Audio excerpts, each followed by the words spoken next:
Emily Drury here with NASDAQ at the Open Cloud Summit in San Francisco. Thank you for joining us, and thank you for joining me, Sahir Azam, Chief Product Officer at MongoDB. I'm happy to be here. This is awesome, a NASDAQ-listed company. Super excited to sit down with you.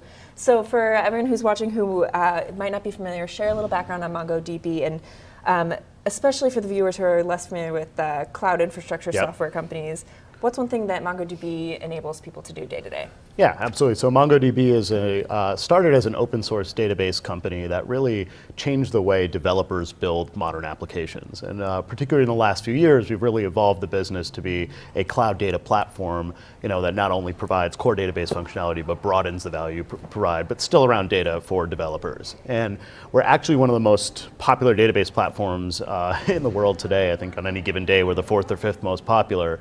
And we power everything from trading systems and e-commerce sites in large enterprise all the way down to innovative startups like Coinbase, for example, in the cryptocurrency space, or some of the world's largest games, such as Fortnite by Epic, are powered on MongoDB. So a lot of day-to-day use for people who might not even know it. Yes. So let's talk about the market opportunity that you guys are pursuing. How big is it?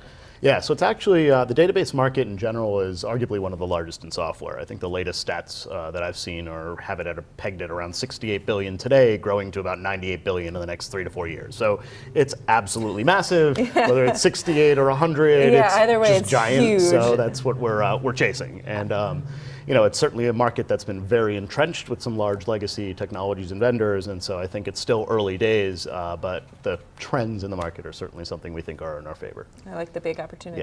Yeah. So we're here at the Open Cloud Summit, obviously, and we're talking about cloud native infrastructure software and how it's reshaping the modern IT stack. So you've seen tremendous momentum with MongoDB Atlas, your cloud agnostic database offering. So what inning are we in terms of cloud native infrastructure adoption?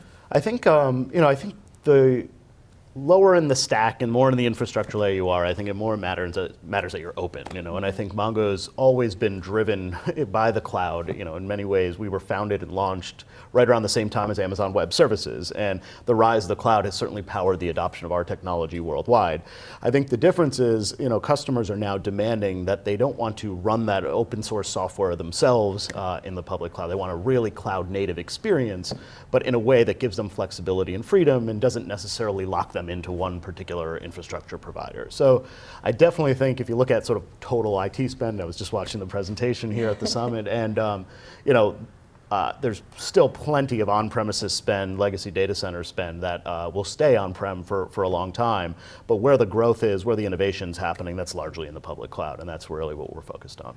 Absolutely. So when it comes to thinking about creating long-term value for your company and the trade-offs that come for short-term value creation versus long-term innovation, how are you thinking about that? Yeah, so I think we're fortunate at MongoDB where we to have a good problem of not having a shortage of places to invest. So it's a question of whether it's multiple products or different areas of our go-to-market engine and strategy.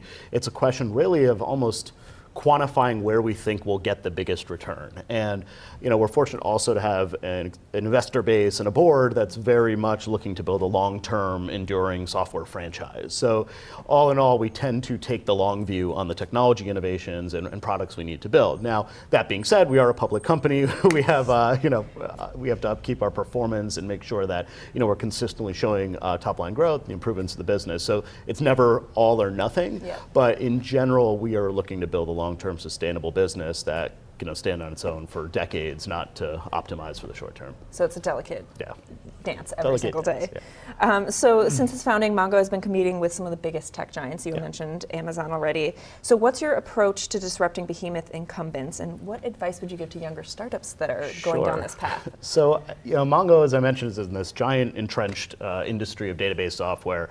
When the company was originally founded 10 or 11 years ago, at the time people thought it was crazy that there could be a new style of database that competed with the the Oracles of the world, the SQL servers of the world. And really from back then to now, it's been obsessive customer focus. Our co-founders really said, listen, we are users of database technologies. We struggle with the same challenges many people are facing with older technology. Let's really build a database by developers for developers, and really being obsessive about that. And that's translated into a different set of potential competition now, 11 years later, whether you look at the large cloud database cloud providers, which are certainly partners of ours, but also competitors in some contexts. But honestly, I think if we get too distracted by worrying about the competitive landscape and kept the eye off the ball of just really listening to our customers around what they need, I think it would be a mistake. And we very much focus on that sort of customer obsession day in, day out, and I think that'll keep us differentiated for a long time. Absolutely. So the advice term is customer obsessed. Yes. Yeah. Perfect. It's my job certainly to think about the competitive landscape, but I care a lot more that we're making customers happy and that they're getting value out of our products. And I think that that's advice that people in any industry really can learn from. You can't stray too far as you're focusing on your customer. Yeah. Absolutely. Well, thank you so much for taking the time to sit down with me. No problem. Absolutely learned a lot. Emily Joy from NASDAQ here at the Open Cloud Summit. Thanks for tuning in.